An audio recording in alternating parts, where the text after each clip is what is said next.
গত এক মাসেরও বেশি সময় ধরে রাজধানী দিল্লির যন্তর মন্তরে বিক্ষোভ চালিয়ে আসছিল ককরোচ জনতা পার্টি বা সিজেপি। এই আন্দোলনের অন্যতম প্রধান এবং জোরালো দাবি ছিল শিক্ষামন্ত্রী ধর্মেন্দ্র প্রধানের পদত্যাগ। শিক্ষামন্ত্রীর পদত্যাগের এই দাবিকে কেন্দ্র করে বিগত বেশ কিছুদিন ধরে সিজেপি এবং কেন্দ্রীয় সরকারের মধ্যকার সম্পর্কের চরম অবনতি ঘটে এবং দুই পক্ষের পূর্ব নির্ধারিত আলোচনাগুলোতেও অচলাবস্থার সৃষ্টি হয়।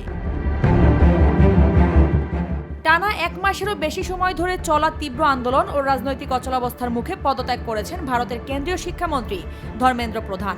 প্রধানমন্ত্রী নরেন্দ্র মোদীর কাছে তিনি নিজের পদত্যাগপত্র পাঠিয়েছেন।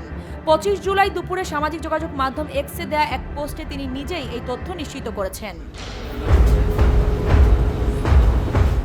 সিজেপির মুখপাত্র আশুতোষ রাঙ্কা 25 জুলাই এক্সে দেয়া এক পোস্টে বলেন, সরকার যদি শিক্ষামন্ত্রী ধর্মেন্দ্র প্রধানকে বরখাস্ত না করে তাহলে আলোচনার কোনো অর্থ হয় না।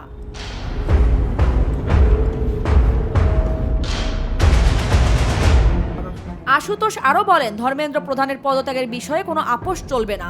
সরকারের পক্ষ থেকে এ বিষয়ে নেতিবাচক জবাব এলে আলোচনার আর কোনো অর্থ থাকে না। এর আগে কেন্দ্রীয় মন্ত্রী জেপি নাড্ডা ও জিতেন্দ্র সিং শুক্রবার বিকেলে কনস্টিটিউশন ক্লাবে সিজেপির প্রতিনিধিদের সঙ্গে দ্বিতীয় দফা বৈঠক করেন।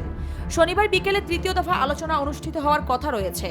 সিজেপি জানিয়েছে তারা এখনও তাদের দাবিতে অনড় রয়েছে। এনডিটিভি জানিয়েছে, শুক্রবার অনুষ্ঠিত আলোচনায় কেন্দ্র বিক্ষোভকারীদের দুটি প্রধান দাবিতে নীতিগতভাবে একমত হয়েছে। এগুলো হলো বিক্ষোভকারী শিক্ষার্থীদের বিরুদ্ধে কোনো আইনি ব্যবস্থা না নেওয়া এবং ক্ষতিপূরণ প্রদান। তবে ওই বৈঠকে শিক্ষামন্ত্রীর পদত্যাগের বিষয়ে কোনো বার্তা দেওয়া হয়নি। 25 জুলাই সিজেপি ও কেন্দ্রীয় সরকারের মধ্যে তৃতীয় দফার গুরুত্বপূর্ণ বৈঠক অনুষ্ঠিত হওয়ার কথা ছিল। ঠিক তার কয়েক ঘন্টা আগেই শিক্ষামন্ত্রীর এই পদত্যাগের খবর সামনে এলো। রাজনৈতিক বিশ্লেষকদের মতে সিজেপির এই অনড় অবস্থানের পরই সরকার সংকট কাটাতে কৌশলগতভাবে এই সিদ্ধান্ত নিয়েছে।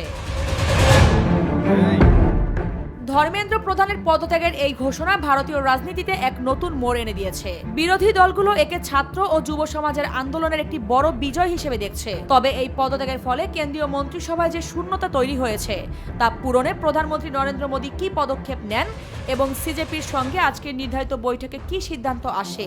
অন্যদিকে বিরোধী দলের নেতা রাহুল গান্ধী তার বক্তব্যে বলেন, 2014 সালের পর এই প্রথম মোদী সরকারকে দায় স্বীকার করে মাথা নত করতে হলো, যা 12 বছরের মধ্যে সবচেয়ে বড় জয়। ধর্মেন্দ্র প্রধানের পদত্যাগের এই ঘোষণা ভারতীয় রাজনীতিতে এক নতুন মোড় এনে দিয়েছে। বিরোধী দলগুলো একে ছাত্র ও যুব সমাজের আন্দোলনের একটি বড় বিজয় হিসেবে দেখছে। আরিফা পুষ্প, নিরপেক্ষ। নিরপেক্ষ, সত্য প্রকাশে আপোষহীন।